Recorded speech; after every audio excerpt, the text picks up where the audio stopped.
Manau, kad ketvirtoji, ta šešėlinė valdžia, žiniasklaida, šokdino rinktąją valdžią ir darė didžiulę įtaką ir kovą dėl savo kėdžių pavertė kova už žodžio laisvę.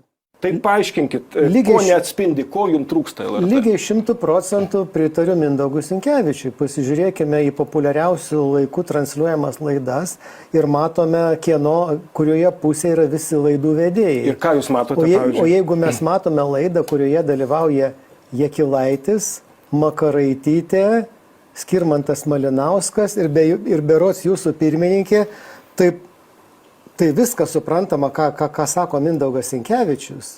Arba kitas pavyzdys su manim, ar ne? Išrenka Laisvės partijos naują pirmininką.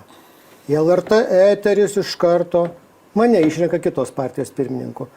Va jum, akis visą tai bado. Čia tikrai nereikia vaidinti, kad tas įstatymas geras. Jisai yra, toks pusfabrikatis, aš jį vertinčiau 4-5 balais, iš mandagumo parabalsavau už, nes jis vis tiek ankstesnį aš vertinčiau dar žemiau. Žiūrėkit, vienoms masinės informacijos priemonėms leidžiama veikti LRT eteryje, kitoms neleidžiama. Kodėl? Aš manau, kad turėtų būti kažkokia tvarka, pagal kurią tas eteris būtų pasidalintas. Kodėl tenai viena televizija turi kažkokias prioritetinės sąlygas.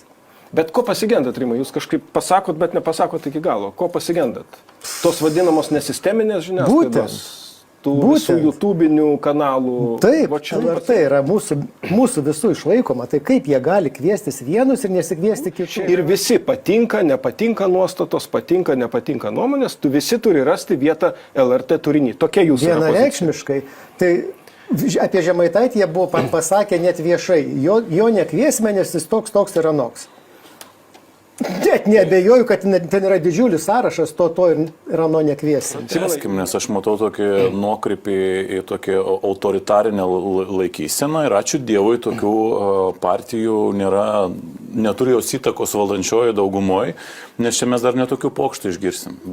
Jo autoritarinė laikysena, kai nori įvairių nuomonių, tai Sąjūdis kovojo už tokią autoritarinę laikyseną, tai tie, kurie buvo užgrobę bokštą po sausio 13, tai jie sugrįžo tyliai. Jūs kalbat visiškas nesąmonės. Jūs kalbat nesąmonės, jūs kalbat apie autoritarines. Jūs norit paversti LRT, tai aš noriu, kad būtų įvairios nuomonės. Jūs turi būti atitrauktas iš vis nuo sprendimų priėmimo. Agne, įdomu būtų jūsų nuomonė. Turim minutę pusantros iki pertraukėlės, būtent šitoj diskusijoje apie nuomonių įvairovę ir visuomenės atspindi LRT turinį. Na, aš aišku bandau įsivaizduoti čia kai kurių ponų siūlymų, kaip Celofanas TV transliuotų iš Baltarusijos per nacionalinį kanalą, gal tikrai būtų žiūrimumas. Rimai, jums reiktų replikuoti, ar ne? Nes Celofano TV čia jums, Agne, replikuoja, netiesiogiai šiek tiek šaržuoja, o gal nešaržuoja, bet ir kad politikai neturėtų kalbėti taip, kaip jūs kalbėjot ką tik tai prieš keliolika minučių šito laidoje. Tokia maždaug yra kritika jums. Tai aš pasakysiu, kad matyti iš mūsės padarytą dramblį galima ir pripūsti, kas sėkmingai dabar pamėgino padaryti Agnė.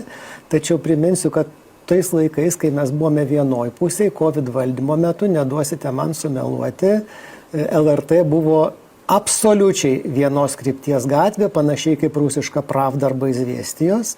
Ir kaip dabar paaiškėjo, LRT vykdė Kinijos komunistų partijos COVID valdymo politiką. Išdėstyti Švedijos, pavyzdžiui, kitą požiūrį. Ateina žmogus vieną kartą, pasako kitą požiūrį. Uždaryta. Aš atėjau. Viskas. Atėjo psichologas, pamiršau pavardę. Protingai pašnekėjo. Kur dingo protas?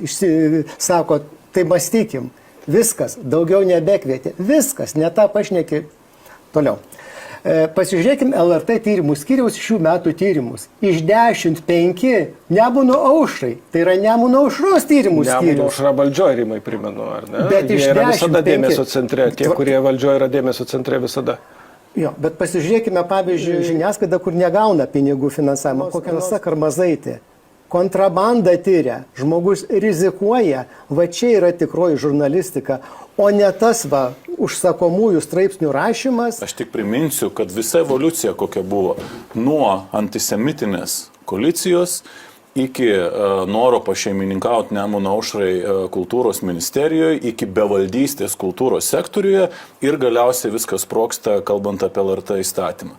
Tai reikia matyti visumą.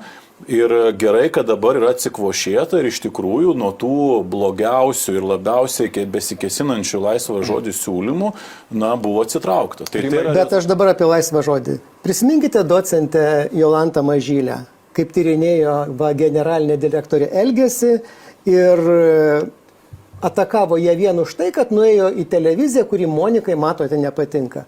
Toliau prisiminkime LRT žurnalistą Virginijų Savukyną, kuris neturėjo jokios teisės į laisvą žodį, Facebook'e parašė kritikos tuometiniai ministrė Dobrovolskai.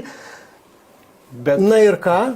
Kur jūsų laisvas žodis? Priminti Kęstutį Girnių, tiesa čia ne LRT, kai žmogus žmogaus teksto atsisakė dėl to, kad jam tai nepatinka. Nesileisiu jūsų kalbėjimo manierų.